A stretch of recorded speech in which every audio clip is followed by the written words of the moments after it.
Sir ನಿಮ್ಮ ಮೇಲೆ ಹೇಳ್ತಾರೆ 10ಕ್ಕೂ ಹೆಚ್ಚು ಕ್ಷೇತ್ರಗಳಲ್ಲಿ ಸಚಿವರ ಸಂಬಂಧಿಗಳಿಗೆ ಟಿಕೆಟ್ ಕೊಟ್ಟಿದ್ದೀರಿ ಅಂತ ಸರ್. ಈಗ ಏನಂದ್ರೆ ಕೊಟ್ಟಿದ್ದೀವಿ, ಯಾಕಂದರೆ ಆ ಕ್ಷೇತ್ರದ ಜನ ಯಾರಿಗೆ ಹೇಳ್ತಾರೋ ಅವ್ರಿಗೆ ಕೊಟ್ಟಿದ್ದೀವಿ. ಅಲ್ಲ, ನೀವು ಕುಟುಂಬ ರಾಜಕಾರಣವನ್ನು ವಿರೋಧ ಮಾಡ್ತಾವ್ರು, ಈಗ ಕುಟುಂಬದವ್ರಿಗೆ ಸಿಕ್ಕಿದ್ರೆ ಹೇಗೆ ಅಂತ ನೋಡಿಯಪ್ಪ, ಜನ ಯಾರನ್ನ ಹೇಳ್ತಾರೋ ಅವ್ರಿಗೆ ಕೊಡ್ತೀವಿ.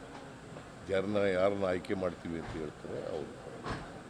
ಕುಟುಂಬ ರಾಜಕಾರಣ ಅಲ್ಲ, ಜನರ ಅಭಿಪ್ರಾಯಕ್ಕೆ ಮನ್ನಣೆ ಕೊಡಬೇಕು. ಸರ್ ನಿಮ್ಮ ಮೇಲೆ ಹೇಳ್ತಾರೆ ಹೆಚ್ಚಿನ ಸೀಟ್ ಗೆಲ್ಲದೆ ಹೋದರೆ ಸಿದ್ದರಾಮಯ್ಯ ಕೂಡ ರಾಜೀನಾಮೆ ಕೊಡಬಹುದು ಅಂತ.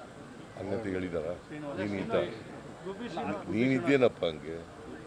ಅವ್ರು ಏನು ಹೇಳಿದ್ದಾರೆ ಅಂತಂದರೆ, ನಾವು ಸಿದ್ದರಾಮಯ್ಯನವರು ಬಡವರಿಗೆ ಹಿಂದೆ ಮುಂದೆ ಎಲ್ಲ ಬಿಟ್ಬಿಡ್ತೀರಿ ಕಾಂಟೆಕ್ಸ್ಟ್ನ. ಸಿದ್ದರಾಮಯ್ಯನವರು ಬಡವ್ರ ಪರವಾಗಿ ಕೆಲಸ ಮಾಡಿದ್ದಾರೆ, 5 ಗ್ಯಾರಂಟಿ ಯೋಜನೆಗಳನ್ನು ಜಾರಿಗೆ ಕೊಟ್ಟಿದ್ದಾರೆ.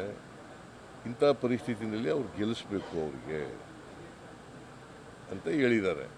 ಅವ್ರು ಮುಂದುವರಿಬೇಕು ಅಂತ ಹೇಳಿದ್ದಾರೆ. ಅದಕ್ಕೆ ನೀವು ರಾಜೀನಾಮೆ ಕೊಡಬೇಕು. ಆಯ್ತಪ್ಪ, ಎಲ್ಲ ಒಳ್ಳೆ ಕೆಲಸ ಮಾಡಿದ್ಮೇಲೆ ನಾವು ಗೆಲ್ಲೇಬೇಕಲ್ವಾ? ನುಡಿದಂತೆ ನಡೆದ ಮೇಲೆ ಗೆಲ್ಲಬೇಕಲ್ವಾ? ಅದು ಹೇಳಿದ್ದಾರೆ ಅಷ್ಟೇ. ಕುಮಾರಸ್ವಾಮಿ ಅವರು ಇವತ್ತು ಡಿಸ್ಚಾರ್ಜ್ ಬಂದಿರೋ ಹಾಸ್ಪಿಟ್ಲಿಂದ ನಿಮಗೆ ಪೊಲಿಟಿಕಲ್ ಸ್ಟಂಟ್ ಇಷ್ಟು ದಿನ ಹೇಳಿರೋಂಥದ್ದು ಅಂತ ಹೇಳಿ ಅವ್ರಿಗೆ ಒಳ್ಳೇದಾಗಲಿ ಅಂತ ಅಷ್ಟೇ. ಬೇಗ ಗುಣ ಆಗಲಿ ಅಂತೇಳಿ ಹಾರೈಸ್ತೀವಿ.